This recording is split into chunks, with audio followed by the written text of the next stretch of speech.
Fessenheim, petit village de 2300 habitants au bord du Rhin, sa boulangerie, son étang de pêche. Mais si la commune orinoise est connue dans la France entière, c'est moins pour Victor Schœlcher et la mémoire de son combat contre l'esclavage que pour sa centrale nucléaire, la plus ancienne du parc français. Conçue pour une durée de vie maximum de 30 à 40 ans, la centrale approche de l'âge de la retraite. Quand certains envisagent d'en prolonger la durée d'exploitation, une proposition inacceptable pour les opposants à l'atome qui se mobilisent depuis une quinzaine d'années pour faire fermer la centrale électrique. Raison invoquée, l'impératif écologique et la sécurité. Nombre d'incidents émaillent la vie récente de la vieille dame, cristallisant les inquiétudes des mouvements écologistes des deux côtés du Rhin.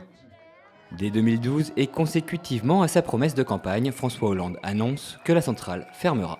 La centrale de Fessenheim, qui est la plus ancienne de notre parc, sera fermée à la fin de l'année 2016, dans des conditions qui garantiront la sécurité des approvisionnements de cette région, la reconversion du site et la préservation de tous les emplois.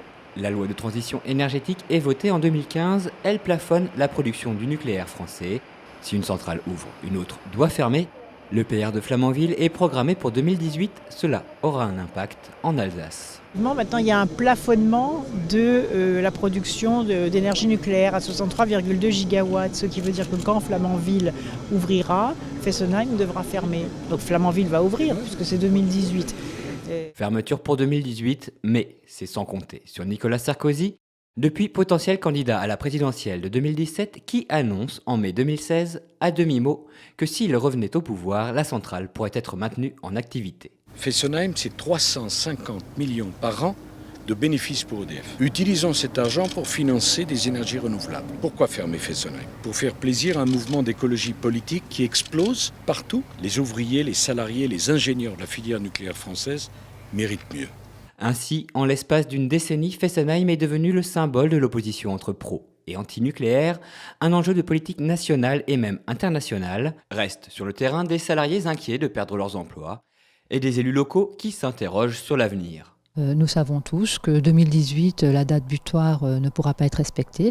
Rien n'est mis en place pour la compensation. Si cette centrale devait fermer effectivement en 2018, les retombées économiques de la fermeture de la centrale seraient désastreuses, avec la perte de 2000 emplois directs et 400 entreprises qui seraient concernées également, des entreprises locales qui, par la fermeture de cette centrale, n'auraient plus de commandes et ne pourraient pas retenir leur rentabilité. La fermeture de la centrale aurait aussi un impact sur les communes aux alentours. Nous touchons des taxes sur les pylônes. De ce côté, l'État n'a pas prévu de compensation. Les élus estiment à 5000 le nombre d'emplois indirects qui pourraient disparaître suite à la fermeture. Pour compenser, des propositions sont sur la table.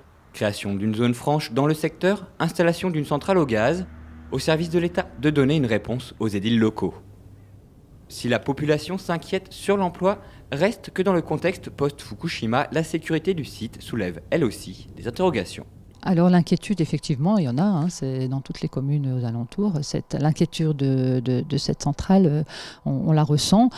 Bien évidemment, les gens, nous les maires également, nous sommes bien conscients qu'il n'y a aucun risque à prendre, que s'il y a le moindre doute, s'il y a effectivement la moindre crainte, il faudrait pallier avec la fermeture de cette centrale. Pour lever les doutes, une seule solution, faire circuler l'info entre les différentes parties impliquées dans le dossier. Michel Habig préside la commission locale d'information et de surveillance de Fessenheim, la CLIS. On suit de près ces incidents. Parfois, on demande même des contre-expertises par rapport à ce que fait l'ASN. Donc des contre-expertises permettant de vraiment aller au fond des choses. À l'ordre du jour, on a un gros sujet, c'est le GV3, c'est l'échangeur de vapeur de la tranche 2 qui est à l'arrêt là, depuis maintenant 2 mois.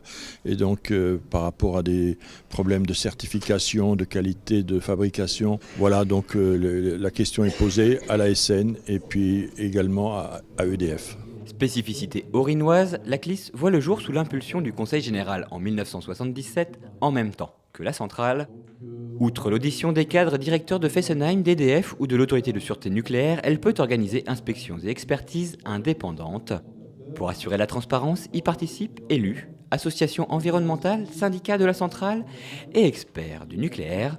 Des élus suisses et allemands sont également conviés. L'activité d'une centrale nucléaire est régie entre donc celui qui l'exploite et l'ASN, qui est l'autorité de sûreté nucléaire.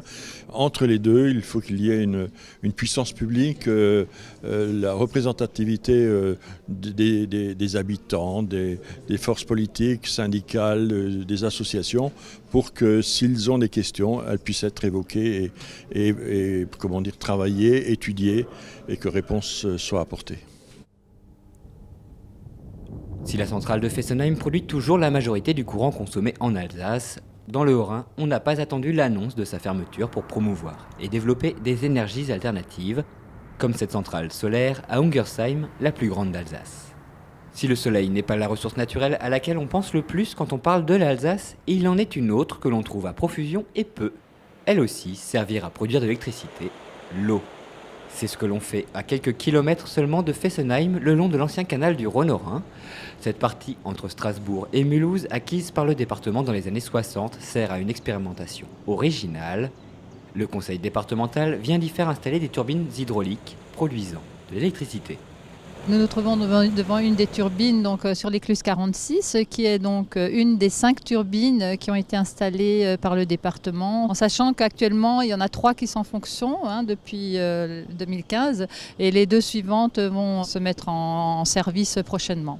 Une seule turbine produit l'équivalent de la consommation d'un petit village comme celui de Geislasser, 330 habitants sur une année. Alors ces turbines ont été construites par l'entreprise Schlumberger de Guebwiller, qui est donc une entreprise locale, qui, de par cette production et cette invention, a de son côté aussi réussi à développer et est vraiment dans l'air du temps avec les énergies renouvelables.